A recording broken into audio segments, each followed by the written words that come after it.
प्रधानमंत्री नरेंद्र मोदी बस कुछ देर पहले ही चीन पहुंच चुके हैं। भव्य स्वागत प्रधानमंत्री नरेंद्र मोदी का तियानजिंग में हुआ है। आप देखिए कि ये वो चीज है जो कि अनहोनियों में से है। उसकी वजह क्या है नाजरीन? एक बात याद रखिएगा, तरक्की यानी डेवलपमेंट, पैसा, टेक्नोलॉजी, ये सब चीजें अब वेस्ट से शिफ्ट होकर ईस्ट की तरफ आ रही हैं। ईस्ट के अंदर जो है, जो बड़ी इकोनॉमीज हैं वो कौन सी हैं?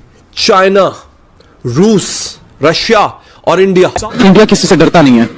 मैं पाकिस्तान में बैठूं, हमारी मुखालिफत है उनसे, लेकिन जो बात मानने वाली है वो मानने वाली है। इंडिया किसी से नहीं डरता। अमेरिका ने उन्हें रोका। और ये बात आप अकेले नहीं मान रहे। ये जो हमारे साबका प्राइम मिनिस्टर वो सच ये वर्ड्स कह चुके हैं कि इंडिया की अपनी पॉलिसी है और वो अपने फैसले खुद करता है। बिल्कुल ऐसे ही है। इंडिया की जो फॉरेन पॉलिसी है वो उस पर स्टैंड करते हैं। किसी की मजाल नहीं है किसी और मुल्क की देखे उन्हें। अगर कोई देखता है, चाहे वो उनका एलाई क्यों ना हो, अमेरिका को देख ले। अमेरिका ने कितना रोका था कि रशिया से तेल ना खरीदे। अमेरिका ने कितना कहा था कि रशिया से वेपन्स ना खरीदे।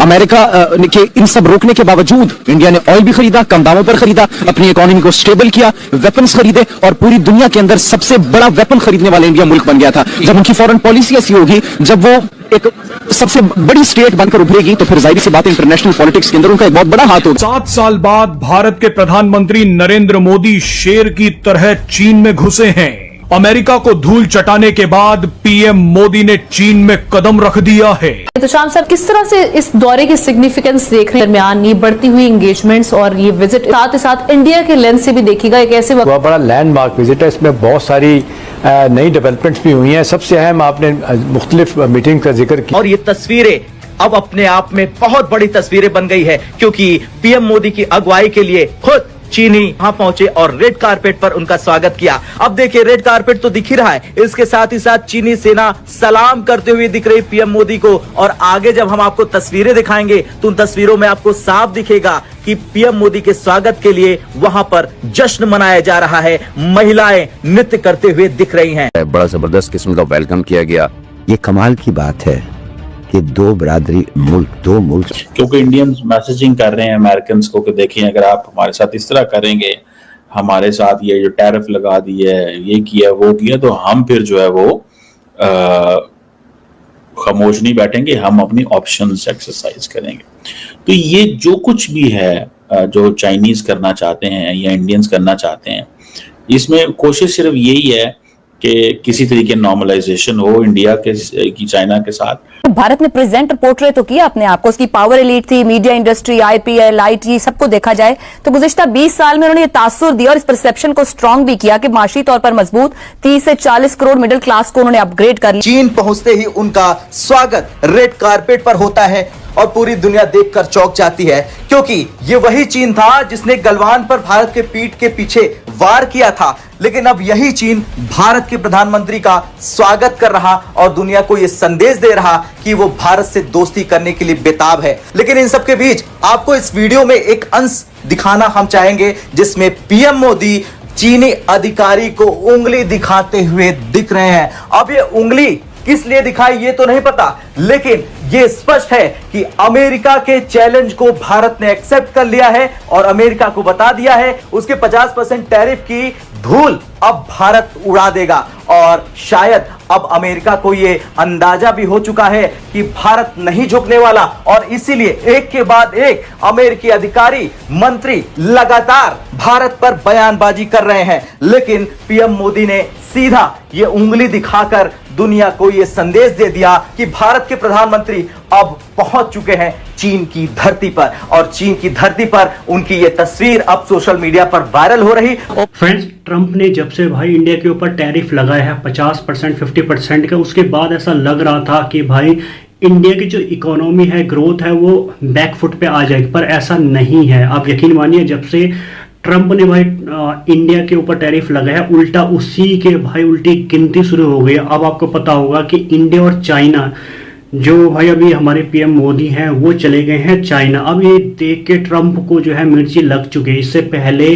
जो पीएम मोदी थे वो जापान में गए थे, अब जो है चाइना में जा चुके हैं। इसका मतलब कि भाई ट्रंप के लिए या फिर यूएसए के लिए कुछ भी सही नहीं जा रहा है। एक के बाद एक जो है प्राइम मिनिस्टर मोदी जो है यहाँ पे यूएसए को, उनकी गवर्नमेंट को और खासकर ट्रंप को यहाँ पे भाई एक के बाद एक झटका दे रहे हैं। कल की डेट में आपको पता होगा 7.8 के आसपास जो हमारी इकोनॉमिक ग्रोथ रेट थी, उसके बाद चाइना में जाना, वहाँ डील करना, जापान में जाना, वहाँ डील करना चाहिए, जो ट्रंप के लिए कुछ भी सही नहीं हो रहा। सबसे पहले हम कुछ रिएक्शन चेक करने वाले हैं पाकिस्तानी मीडिया और वर्ल्ड मीडिया की, और मैं आपको मिलता हूँ इस वीडियो के एंड में। क्योंकि अमेरिका के अंदर से अब ऐसी आवाजें आना शुरू हो गई हैं, इंस्टीट्यूशनल लेवल पे आवाजें आना शुरू हो गई हैं, और आवाजें ऐसी हैं। पीएम मोदी से मिलने के बाद देखिए चीनी लोगों ने क्या कुछ कहा।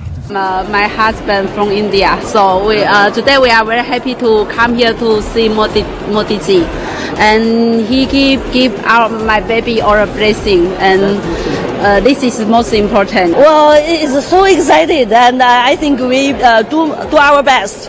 And I think Prime Minister he liked our music, classical music. It's so excited. Pakistan ने क्या करा कि हाँ माई बाप, आपसे बड़ा और कौन हो सकता है, आप तो खुदा हैं साक्षात, आपके चरण कहां हैं प्रभु। ये सब पाकिस्तान ने बोला। पाकिस्तान के लिए लेटना बड़ा आसान होता है, क्योंकि पाकिस्तान पिछले 78 साल जब से पाकिस्तान बना है, पाकिस्तान लेटता चला आया है। कभी चीन के सामने, कभी सऊदी अरब के सामने, कभी अमेरिका के सामने पाकिस्तान लेटता है। इसको ऐसा लगा कि पाकिस्तान भी लेट गया तो भारत तो कम से कम हमारी बात मान ही लेगा। डोनाल्ड ट्रंप ने कभी भी अगर इतिहास पढ़ा होता, कभी भी इतिहास पढ़ा होता, तो उसको एक बात पता लगती कि भारत झुकता नहीं है। हाँ, हमें प्रॉब्लम्स हैं। क्या ये 50% टैरिफ से भारत को प्रॉब्लम है? बिल्कुल है। मैं बड़ी माजरत के साथ ये कहने को बड़ी अच्छी बातें होती हैं कि ये लात तो लात रख के बैठा सी। ये हमारे यहाँ पे ना ये पिछले चंद सालों के अंदर ये बड़ा इसको पेश किया गया। वो जब उनके सामने बैठे हुए तो टांग के ऊपर टांग रखी हुई थी। और भैया आपकी टांग के ऊपर टांग रखने का कोई फर्क नहीं पड़ना, आपकी टांग जो है ना तब हमारे काम आएगी, हमारे मुल्क के हालात ठीक हो। बना मैं ताड़ी लाता था, मैं क्या करना था। आप अपनी टांग अपने पास रखें। असल बात यह है कि मुल्क हमारी जो है ना वो अपनी टांगों पे खड़ा हो सके। ओपन चैलेंज करता है, अमेरिका को भी आंखें दिखाता है, हर कंट्री को आंखें दिखाता है। इंडिया आंखें दिखाएगा, उसके खजाने भी भरे हुए हैं, उसने किसी से लोन भी नहीं लिया, वो जिसको मर्जी चाहे आंखें दिखा देता है, जिसको मर्जी चाहे बैन कर देता है, जिसके मर्जी मुल्क चले जाता है और हर जगह उनका स्वागत होता है। दूसरा ये भी है ना कि इंडिया कहता है, अभी इंडिया भी जुबैन में थे मोदी साहब, वहां पे कह रहे थे हम ग्लोबल साउथ के लीडर हैं, हम स्प्रिंग बोर्ड हैं ग्लोबल साउथ का। यानी कि आप इंडिया में आएंगे तो आप पूरे ग्लोबल साउथ में छा जाएंगे। यानी कि वो अपने आप को कह रहे हैं मैं रिप्रेजेंट करता हूं ग्लोबल साउथ का। दोस्तों यही मैं कह रहा हूं, अगर कल भारत ना रूस से एक बूंद तेल ना खरीदे, एक नट बोल्ट ना खरीदे, हथियार तो छोड़ दीजिए, नट बोल्ट, ये फिर कोई रास्ता निकालेगा भारत को परेशान करने का। जहां भारत खड़ा है, किस तरीके से उसके पास ऑप्शन क्या है अपने आप को हैंडल करने की इस प्रेशर के सामने? देखिए, हिंदुस्तान ने अपने आप को जो प्रेजेंट किया वो तो सारी दुनिया ने तस्लीम किया। ये एक मुल्क है, उसकी इतनी बड़ी आईटी इंडस्ट्री है, वो एक आईटी एक्सपोर्ट कर रहा है। वो अमेरिका के अंदर देखिए वो कहां तक उनका रसूख है, एकेडेमिया में क्या है, सिलिकॉन वैली में क्या है। तो उनका, और बड़े बड़े जब ये इदारे हैं सारे, इनके ऊपर पहले नंबर पर नहीं तो दूसरे नंबर पे आपको नजर आ जाते हैं हिंदुस्तानी। तो वो एक $650 के उनके फॉरेन रिजर्व्स हैं, तो वो एक इकोनॉमी ग्रोइंग, उसमें कोई शुबा नहीं। प्रधानमंत्री के जो बढ़ते कदम है वो कहीं ना कहीं भारत की जो बढ़ती हुई ताकत है, जो समृद्ध विरासत है, उसे और भी अग्रसर कर रही है। यानी कि ये रेड कारपेट भारत के लिए है, भारत की जनता के लिए, भारत के मान और सम्मान के लिए। तो चीन किस तरीके से भारत का स्वागत कर रहा है। शी जिनपिंग के साथ जो है वो भारत के टर्म्स आप देख ही रहेंगे काफी अच्छे होते चले जा रहे हैं। आपको क्या लग रहा है कि इस वक्त पाकिस्तान कहाँ स्टैंड करता है, और क्या शी जिनपिंग जो है वो भारत के मुकाबले में पाकिस्तान को थोड़ा सा साइडलाइन करेंगे? क्यों ट्रंप उन्हें डेड इकोनॉमी कह रहे हैं 650? अब उनको परसीव कैसे कर रहा था, अमेरिका के हवाले से हम देखते हैं। अमेरिका तो उनके साथ, यानी चीन का रसूख कम करने के लिए इंडो पैसिफिक में वो मुसलसल उनके साथ चलता चला आ रहा। तो ये लिमोआ, ये क्वाड, ये कॉम कैसा, ये सारी जो चीजें थी, ये क्या है? ये सारे इशारे थे कि हिंदुस्तान जो है वो हमारा पार्टनर है मगरिब का, और हम चीन को कंटेन करने की एक पॉलिसी इस रीजन में बना रहे हैं। हम सब देखते रहे, मुआशी ताउन देखिए किस तरह का हो रहा है। हर कंपनी ने तो आके यहाँ पर बनाया हुआ अपना सेंटर, और इतनी बड़ी मंडी, और ये सारी बातें अपनी जगह दुरुस्त थी। अब अगर हम इसको समझने की कोशिश करें तो मेरा ख्याल है हमें यहाँ से अंदाजे लगाने के बजाय वहां पर जो लोग मौजूद हैं, ट्रंप वॉचर्स, इंडिया वॉचर्स, जो करीब से देखते हैं, सहाफी हैं, माहिरीन हैं, बल्कि साइकोलॉजिस्ट भी हैं, इन सब की बात सुननी चाहिए कि ये क्या कह रहे हैं। क्योंकि फ्रेंड्स, तो देखा होगा आपने, जैसा कि मैंने आपको बोला था कि भाई ट्रंप ऐसा सोच रहा था कि फिर 50% जो टैरिफ वो लगाएगा इंडिया के ऊपर, उसके बाद जो इकोनॉमी है इंडिया की या फिर ग्रोथ रेट है वो कम हो जाएगा। पर ऐसा नहीं है। इंडिया ने अपने नए मार्केट ढूंढ लिए भाई। सबसे पहले जापान में जाना, जापान में डील करना, साइन करना, और जापान के जो डेलीगेट थे उनका जो है अमेरिका दौरा कैंसिल करना, रद्द करना। उसके बाद भाई अब जो है पीएम मोदी जा चुके हैं चाइना में, और चाइना में उनके जो ग्रैंड वेलकम हुआ ना, वो देख के भाई ट्रंप हो गया, अमेरिका हो गया, पाकिस्तान हो गया, वर्ल्ड की जो है आंखें फट चुकी है कि भाई पीएम मोदी का जो माइंड सेट है ना वो कहाँ तक है, जो उनका माइंड गेम है या फिर इंडिया का माइंड गेम है वो कहाँ तक है। तो ये सब देख के जो है अब भाई ट्रंप पगला गया है, और उसकी जो टैरिफ की रणनीति थी वो खुद उसके ऊपर उल्टी पड़ चुकी है। तो आपका क्या कुछ कहना है कमेंट्स करके जरूर बताना। मैं आपको मिलता हूँ एक न्यू वीडियो में।